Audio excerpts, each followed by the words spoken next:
Siema, tu Wahacz. Zapraszam na testki ProSeed po liftingu, czyli samochodu dla osób, które chcą mieć kombi, ale jednak z trochę bardziej dynamiczną linią boczną. Egzemplarz, który dostałem, jest w wersji wyposażeniowej GT Line, ma też benzynę 1.5 160 koni połączoną z manualem, czyli jedyną konfigurację, jaka jest aktualnie w tym modelu dostępna. I o tym, czy jest ona w ProSeedzie wystarczająca, powiem m.in. w dalszej części filmu. Startujemy! Niestety moje stwierdzenie sprzed chwili nie było żadnym przekłamaniem, ponieważ w drugiej połowie 2022 roku cennik ProSeeda zawiera tylko jeden układ napędowy, a z oferty wyleciały automaty czy inne benzyny niż przedstawiona i rozwinę te kwestie niedługo. Jeśli jednak ktoś ten fakt zaakceptuje, to decydując się na testowany model Kii, taka osoba otrzyma ciekawie zaprojektowane auto, które po liftingu jeszcze zyskało na atrakcyjności za sprawą przemodelowanego przedniego pasa, który zyskał nowe światła, smuklejszą atrapę chłodnicy, a także zderzak o ciekawszym i bardziej rasowym kształcie.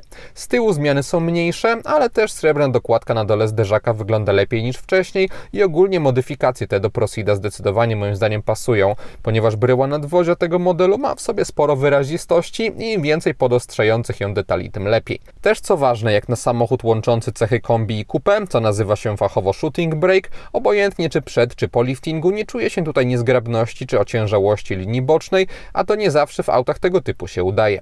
Za ciekawe, zielony lakier metalik dopłacić trzeba 2500 zł, a 17-calowe felgi aluminiowe są dostępne w standardzie i chociaż na papierze ich rozmiar nie robi wrażenia, to nie sprawiają one wrażenia tutaj zbyt małych. Lifting ProSeeda oszczędnie podchodzi do modyfikacji we wnętrzu, ponieważ tu względem poprzedniej wersji jakichś bardziej zwracających uwagę zmian designerskich nie zauważyłem, poza oczywiście nowym logo producenta. Projekt kabiny jak dla mnie odstaje od tego, co ten samochód oferuje z zewnątrz i jest trochę za nudny, ale też nie wygląda źle, no i broni się świetną ergonomią bez żadnych udziwnień.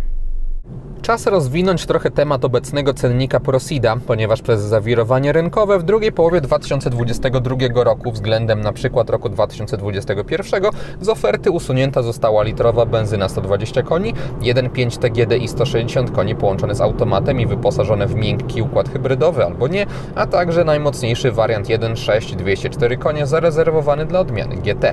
Osoby polujące zatem na coś innego niż 160 koni mechanicznych i manualną skrzynię biegów obecnie w gamie ProSeeda nie mają niestety czego szukać, ale jeśli chodzi o wyposażenie, to odmiana GT Line jest bardzo rozsądnie skonfigurowana, ponieważ za 121 900 zł dostaje się chociażby aktywny tempomat, kamerę cofania z czujnikami parkowania, nawigację, dwustrefową klimatyzację automatyczną, podgrzewane fotele wraz z przednią szybą, czy dostęp bezkluczykowy i ogólnie nie wydając nic ponad cenę podstawową, nie ma co na poziom wyposażenia narzekać.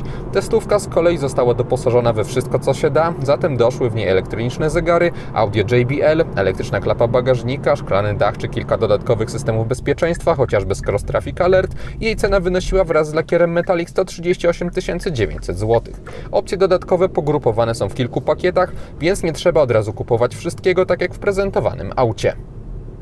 Gdyby ktoś nie chciał płacić od razu całej kwoty za ProSeeda, tylko zdecydował się wziąć go w leasingu operacyjnym, to powiem jeszcze, ile w takim finansowaniu to auto kosztowałoby i posłużę się tutaj ofertą partnera Wahacz TV, czyli firmy Carlis Polska.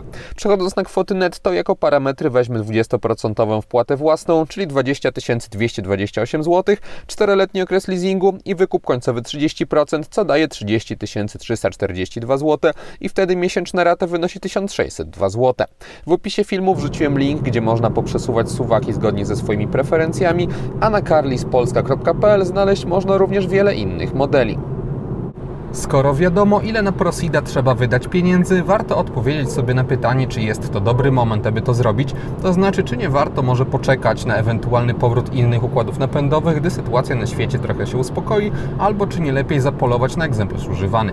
Jeśli ktoś nastawiał się na przykład na wersję GT tego modelu i ponad 200 koni, no to odpowiedź jest oczywista, ale ja podchodząc do testowanego egzemplarza bez jakichś uprzedzeń nie rozczarowałem się jego osiągami i duża jest w tym zasługa elastyczności silnika, którą poczuć można szczególnie w połączeniu z manualem, bo automat DCT całkiem rozsądnie redukuje biegi po wciśnięciu gazu do okolic 2000 obrotów, zatem 1.5 TGDI nie ma jak się wykazać. Teraz, gdy sam dobierałem obroty, to zauważyłem, że maksymalny moment obrotowy 253 Nm dostępny do 1500 obrotów naprawdę obecny jest tak nisko i nawet na najwyższych biegach od tego pułapu obrotów samochód zbierał się nieźle i chociaż oczywiście im wyższy obrot, tym chętniej zwiększał prędkość, to w takim normalnym stylu podróżowania przyspieszanie po ostrzejszych zakrętach skrętach albo wyjeżdżania z obszarów z ograniczeniem do 70 km na godzinę robiłem bez redukcji i z dobrym tempem. Dopiero na wyraźnie niższych obrotach, to znaczy poniżej 1300, miałem wrażenie, że silnik nie czuje się już dobrze, ale nie było z tym też dramatu i ogólnie sposób przyspieszania 1.5 TGDI ma dosyć płynny,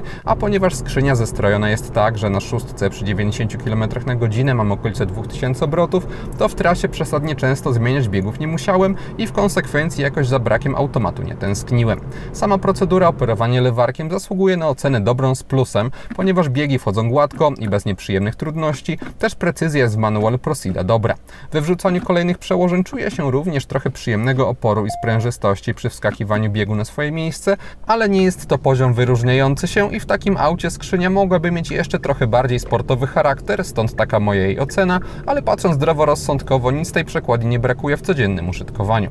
Pod kątem kultury pracy 1.5 TGDI oferuje, poza dobrym zachowaniem na niskich obrotach, również neutralny dźwięk na wyższych i chociaż nie jest on w żaden sposób bardziej rasowy, to podczas jazdy benzyna nie zwraca na siebie uwagi i to jest najważniejsze. Na drogach szybkiego ruchu Prosid z omawianym silnikiem też nie wymięka, bo przy 120 km na godzinę na szóstym biegu mamy już 2700 obrotów na minutę i dobrą występującą wtedy dynamikę, zatem znowu samochód pozwalał mi na sprawne podróżowanie bez konieczności częstego redukowania biegów i jedynie naprawdę potrzebując większego odejścia wypada wrzucić piątkę i przejść z obrotami w okolice 3000.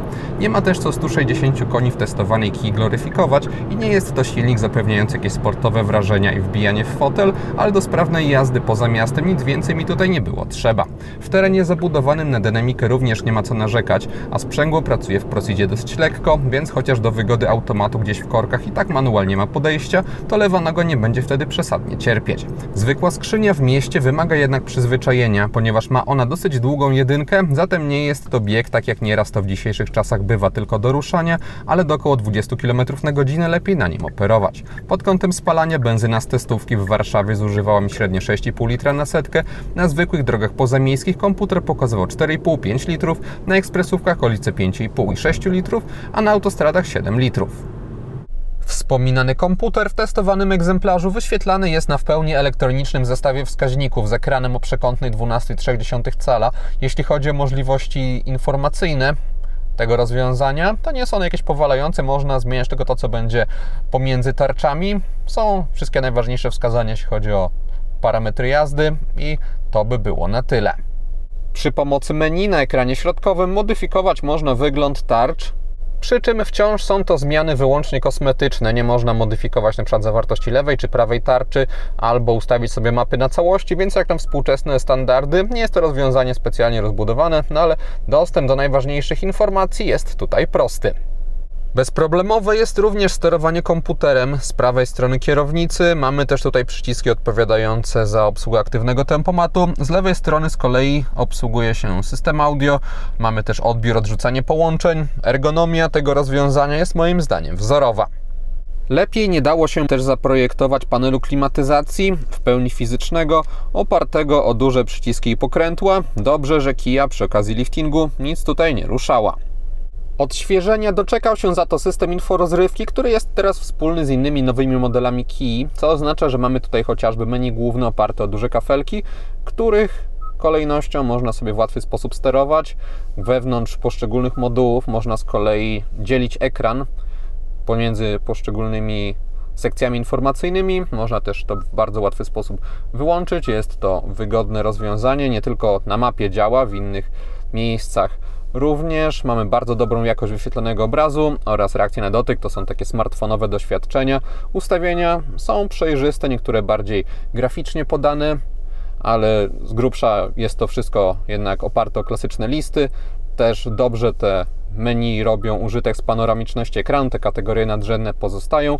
Minusem dla niektórych osób może być tutaj brak bezprzewodowego Android Auto i Apple CarPlay, ale jeśli ktoś z tego na przykład nie korzysta, to ja żadnych wad w oprogramowaniu, które dostarcza Kia, nie dostrzegam. Jest ono bardzo dopracowane. Nadwozie Shooting Brake wymaga specyficznego zaprojektowania linii bocznej i okupione jest to widocznością do tyłu, ponieważ siedząc normalnie musiałem dodatkowo schylać głowę, aby zobaczyć, co dzieje się za mną dalej na horyzoncie w podobnym stopniu, w jakim ma to miejsce w innych samochodach, no ale bez schylania. Osoby trochę wyższe muszą również brać poprawkę na to, że ProSeat oferuje niskie nadwozie i ja nawet przy maksymalnie opuszczonym fotelu, mocno się prostując, zapas nad głową miałem mały, a w skrajnych przypadkach udawało mi się nawet zahaczyć włosami o podsufitkę i tę sytuację poprawić można rezygnując z szyber dachu, więc warto mieć to na względzie myśląc o nim. Fotele ogólnie wypadają ok, bo mamy w nich naprawdę konkretne wyprofilowanie i też całkiem sportowy wygląd, ale zarazem są one dosyć miękkie i taki miks nadaje się moim zdaniem bardzo dobrze do auta tego typu, bo odpowiednio sportowy klimat jest tutaj zachowany, a zarazem fotele nie powinny być dla nikogo zbyt bezkompromisowe czy za twarde. Widoczność do przodu w ProSeedzie jest już bardziej standardowa. Mamy tutaj nieźle dostrzegalną z perspektywy kierowcy maskę, która jakoś mocno nie opada. Z kolei frontowa szyba jest wyraźnie pochylona, ale też biorąc pod uwagę rozmiary samochodu, to i tak wjeżdżanie gdzieś nim przodem nie jest jakimś specjalnie dużym wyzwaniem. Widoczność na boki jest dobra, z tyłu poprzekątnej, nawet pomimo dodatkowej szybki. Dostrzec można masywny słupek. Tylna szyba, nie tylko jej górna krawędź, ale również dolna nie jest zbyt wysoko poprowadzona, co ułatwia wyczucie sytuacji. Za tą szybą znajduje się jeszcze niewielki kawałek niewidocznego samochodu. Niemniej jednak kamera cofania i tak się tutaj mocno przydaje, więc dobrze, że występuje w standardzie. Sensor oferuje przeciętną szczegółowość obrazu, mamy za to bardzo dobrą płynność, rozsądne pole widzenia i też dobrą dynamikę tonalną. To, co widzi ta kamera i pokazuje później na ekranie środkowym, wygląda po prostu przyjemnie dla oka z nasyconymi kolorami. ProSeat jest bardzo udanie zestrojonym samochodem w obszarze właściwości jezdnych, ponieważ nie jest on na tyle twardy czy bezpośredni, aby dokuczało to, gdy ktoś chce po prostu dojechać do celu, ale jednocześnie jest zdecydowanie bardziej angażujący w prowadzeniu niż na przykład podwyższone SUV-y. Dzieje się tak chociażby za sprawą zawieszenia, które mało przechyla się w zakrętach i pozwala na pewną jazdę po nich nawet w trochę lepszym tempie, ale jednocześnie skutecznie radzi sobie nawet na gorszej jakości drogach, zwłaszcza przy 17-calowych felgach. Układ kierowniczy zapewnia odpowiednie wygładzenie, więc nie trzeba się pilnować podczas jazdy, ale w jego przypadku też w tej cywilności całość zestrojona jest tak, że odpowiedzi na ruchy kierownicą nie są opóźnione, a możliwość wyczucia auta w zakrętach naprawdę dobra i to wszystko powoduje, że jeśli ktoś po prostu lubi jeździć samochodem, ale nie chce kupować auta typowo do zabawy, to w ProSeadzie znajdzie bardzo rozsądnie zbalansowaną propozycję. Zalety te docenić można głównie w trasie, bo w mieście dostajemy umiarkowanie żwawy, neutralny styl prowadzenia oraz rozmiary wynoszące 460 cm długości i 180 cm szerokości, zatem testówka jednak bardziej pasuje do jazdy poza terenem zabudowanym, zwłaszcza z manualem. Wraz z odświeżeniem ProSeada producent nie dodał do jego wnętrza żadnych dekoracyjnych źródeł światła, nie ruszał również czerwonego podświetlenia instrumentów pokładowych, co jest moim zdaniem ok, ponieważ ta czerwień tworzy tutaj fajny, taki nacechowany trochę sportowo nastrój. Mogłaby być trochę jaśniejsza, aby było bardziej czytelnie, no ale i tak nie jest źle pod tym kątem. Nie podoba mi się to, że nowy system inforozrywki ma takie fioletowe, zupełnie niepasujące do otoczenia grafiki, więc to bym zmienił albo chociaż dał możliwość wyboru. Jeśli chodzi o kompletność podświetlenia, no to tylko sterownik lusterek na drzwiach się go nie doczekał. Lifting testowanego modelu Kii wprowadził w przedniej części nadwozia naprawdę ciekawie wyglądający kształt LEDowych segmentów do jazdy dziennej, które w razie potrzeby pełnią też rolę kierunkowskazów. Kierunki w bocznych lusterkach też są diodowe. Z tyłu światła w testówce, w przeciwieństwie do zwykłego Seada, nie zyskały nowego wzoru opartego o plaster miodu, ale nawet pomimo tego smukłe linie i zgrabnie wpasowany poziomy pasek wciąż dają moim zdaniem radę i ProSeat po zmroku wygląda bardzo dobrze i też lepiej niż wcześniej. Szkoda, że LEDów na tablicę rejestracyjną nie starczyło. Światła ProSeada zyskały nowy wygląd, ale pod kątem technologicznym pozostało w nich wszystko po staremu, co oznacza, że wciąż mamy tu do czynienia ze statycznymi LEDami umieszczonymi w soczewkach, co skutkuje dobrą mocą świecenia oraz precyzją. Przez brak jednak zaawansowanych funkcji adaptacyjnych nie ma co się nimi specjalnie zachwycać. Pilot obsługujący system dostępu bezkluczykowego w ProSeadzie ma typową dla Kii bryłę, co oznacza, że nie jest ani zbyt ciężki, ani zbyt duży, ma też obłe kształty. Wykonany został w większości z chropowatego tworzywa, które sprawia bardzo solidne wrażenie, ale też wygląda mocno plastikowo. Lepsze wrażenie z kolei estetyczne robią dekoracyjne wstawki po boku, które nie są tylko dekoracyjne, ponieważ znajdują się na nich również przyciski. W górnych częściach deski rozdzielczej w testowanej Kii mamy w większości miękkie materiały, ale jest też trochę twardych i ta różnica jest odczuwalna, zwłaszcza w słoneczne dni. Na szczęście w tych najbardziej eksponowanych miejscach, na przykład tutaj, nie ma już nic twardego, tak samo na drzwiach od najwyższych partii jest miękko. Miękkie są także podłokietniki, wykończone ekoskórą, miło się na nich trzyma ręce. W niższych częściach kokpitu mamy twarde materiały, one za bardzo nie zwracają na siebie uwagi. Trochę więcej uwagi zwraca fortepianowa czerń na tunelu środkowym, jej mogłoby być trochę mniej. Jeśli chodzi o to, jak działają jakieś przyciski czy coś, no to nie mam zastrzeżeń. Tak samo nie mam zastrzeżeń do spasowania, żadnych niepożądanych dźwięków nie słyszałem, więc ogólnie nie ma się tutaj do czego bardziej przyczepić i jakość wykonania stoi na wysokim poziomie. Z tyłu, gdy ustawiam przedni fotel pod siebie i siadam za sobą, to na nogi mam taki niezły zapas wolnej przestrzeni. Nad głową też jest ok, ponieważ cały osprzęt panoramicznego dachu kończy się mniej więcej tutaj. Tutaj jest zagłębienie i nawet przy konkretnym wyprostowaniu się jedynie lekko stykałem się włosami z podsufitką. Tunel środkowy w testowanym modelu jest w niewielkim stopniu wystający. Drugi rząd siedzeń wyposażony został w rozkładany podłokietnik. Pojemność bagażnika w testowanej Kii to 594 litry. Kufer cechuje się niskim progiem załadunkowym, bardzo dużym otworem, chociaż nie jest on jakiś super szeroki, a także regularnymi kształtami.